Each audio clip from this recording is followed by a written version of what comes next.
Let us start with a new anime segment called Ultra Detailed Character Analysis. So here we are going to compare two anime characters in terms of tragedy or the best character and so much more. So let us start off strong in terms of tragedy, since I just got out of therapy after watching Your Lie in April and I had to pay a heavy therapy bill for 2 solid months. So we're gonna start off with who is the most tragic character.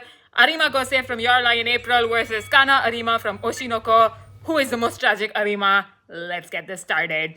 So in terms of backstories, now Arima Kouseii has gone through a lot of suffering, okay? He lost his mother, and worst of it all is that his last words to his mother was, "I wish you weren't around and you are the worst mother," because obviously his mom just beats the hell out of him till he bleeds, even though he won first place at the concert because he didn't play the piano according to her liking, and he literally becomes the human metronome, incapable of hearing the notes of the piano. And then Kouseii finally meets Kaori Miyazano and hears music somewhat and tries to find beauty in everything, only to have Kaori Miyazano die and taken away from him later, mid-concert. Hang on. Hello? Yes. Can I book another session? Thank you. And then, to top all of that, Kousei's friend, Tsubaki, who has an unrequited crush on him, just kicks him in the shin. And then is like, snap out of it. "Woman, what is wrong with you? You didn't do that when Kousei's mother died. Why are you doing it now? It makes you come across as an insensitive brat." But it's fine. I have Tsubaki from Windbreakers, so I can get over how annoying Tsubaki actually is. But now we have Kana Arima's backstory. So, for those of you who haven't watched Oshinoko, major spoiler warning, okay? Now, Kana Arima here is a very great child actress. And obviously, as most of the child actors go, let's just ask Disney, they will suffer tragic lives. Now, Arima, being a teenager, did not get any roles and is not as popular as she once was. And to make it worse, she has Akane as her rival to her one and only love, Aqua. And if you guys haven't read the manga, again, major spoiler warning for you, because Arima never confesses her love to Aqua because of the way she is.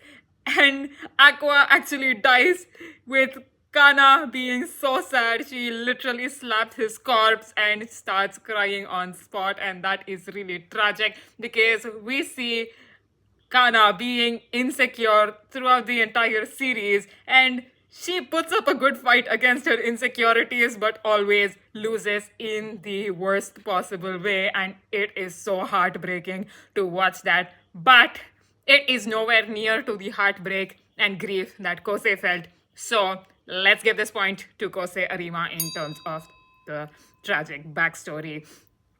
Now, next, let us compare the friends, because friends are your ultimate therapy. Okay, so in terms of friends, Arima Kouseii has Watari and Tsubaki and Kaori Miyazano. He had Kaori Miyazano. So, Kousei's friends are really great, okay? Sure, they are not Ayame or Chizuru or Hana or Arisa, but they are a really good group of friends. They stick with Kouseii through his highs and lows, and they provide the moral support needed, except for what Tsubaki did in the last scene, but I'll let that go for this, okay? So, Kouseii can actually share stuff with his friends, and they are pretty reliable. They try to cheer him up. They prevent Kouseii from going completely berserk. And in addition to that, Kouseii also has his guardian. She is so cool. And also, whoever the hell this insignificant character is, but since Kouseii becomes the mentor to his sister, it is fine. So we also see a bit of character development from Kouseii, and even when he loses Kaori Miyazano, Kouseii actually has the courage to get back up and not need the same therapy he needed after losing his mother, because he knows that he is going to be okay as long as he has all these wonderful people with him. And then he knows that he is going to always have the memory of Kaori Miyazano and play music for her. Now, in terms of that, this is really good, because no middle school kid should actually go through the amount of grief that Kosei has ever gone. And Kosei needs these wonderful group of friends, okay? He needs all the support he can get. Now, when you compare that to Kana Arima, it is far worse, because Kana literally has nobody, okay? Like, anytime she tries opening up to Aqua just uses her, okay? She can't talk to Ruby also, because at some point she sees Ruby as her rival in the idol group she's a part of, because Ruby nearly steals the show from Kana, and Kana Arima knows that, but she can't help but feel insecure about it and cannot confront Ruby about it. Or even Memcho is just busy with her YouTube channel, so Kana cannot do that because Memcho is like far older than her. And then literally Kana Arima has nobody to talk to.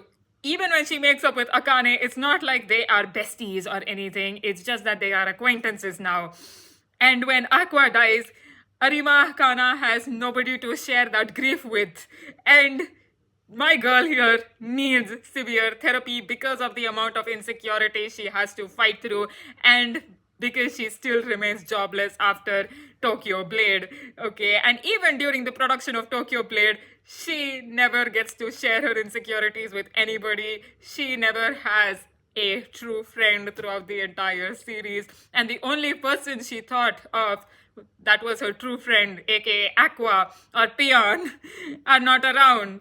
So this point goes to Kana Arima in terms of friends. Now, considering another parameter, their circumstances. Okay, now Arima Kana here is an actor, so obviously we have to consider Arima Kosei here, who is just a piano musician. And which job is more stressful? The acting job, obviously, because you have to be worried about how much employment you're going to get, which casting director is going to recruit you. There is a lot of people to rely on. And I'm not saying that in terms of music, there's not a lot of people to rely on for Arima Kosei, because there are, but Kosei has his guardian for it. So this point also goes to Kana Arima, because here we just see Arima's mom leave her, and we just see Arima being jobless and being pretty much sad about it. Sure, she has her idol group, but let's all face it, it's not a real job, okay? Now, the next parameter is their age, okay? Arima Kosei is younger than Kana Arima, because Kana Arima is in high school, so that's all the kid should handle, right? But Arima Kosei here is in middle school, and he just lost the love of his life. So for a kid that young to face a tragedy that severe, no. This point goes to Arima Kosei. And then we get to the other parameter, which is the mentor. So Kana Arima has nobody to call a mentor. Sure, she had the other actor in Tokyo Blade, but that's about it. And the closest person she can call a mentor is Ruby and Aqua's guardian. And Arima Kosei does have that, so this point goes to Kana Arima.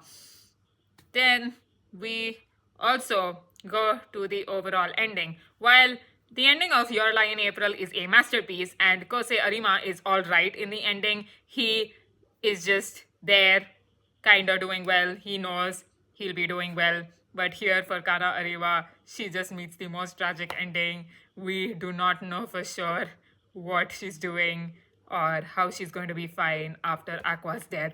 So this point goes to Kana Arima. And then we tally up the scores now. So, by that logic, Kana Arima easily wins this. I'm sorry, Kosei, you put up a good fight, but Kana Arima is far more tragic than you, because at least you get a good friend group, you got a good mentor, you at least know that you're going to be alright in the end. But for Kana Arima, it's just suffering over suffering over suffering, and on top of that, she needs to fight insecurities, and on top of that, she needs to see her rival Kurokawa Akane who is like this genius in acting and is just her obstacle at every point. Because keep in mind, okay, like Akane is not just Arima's rival, she surpasses Arima on every level, like even in terms of character writing. Because we see Akane go through a major setback in the dating show where she almost commits suicide and is saved by Aqua, and then she starts dating Aqua, knowing full well that Arima has feelings for him, and neither of them actually act upon it or even apologize to Arima, and then Aqua still proceeds to use her, and that is so tragic. Okay, and in terms of rival as a parameter, Arima easily takes the point because Kosei has no rivals, okay? He is already a genius in piano, and his so-called rivals in the show are the most annoying characters, and they are so insignificant to the show. So I'm glad they got less screen time, okay? So this point goes to Kana Arima as well, and when we tally up the scores, Kana Arima easily wins. She is the most tragic character when compared to Kosei Arima's Your Lie in April. I hope you enjoyed this segment. Thank you for lasting this long. Arigatou gozaimashita. Quie o tsukete. Itakimasu. Sayonara.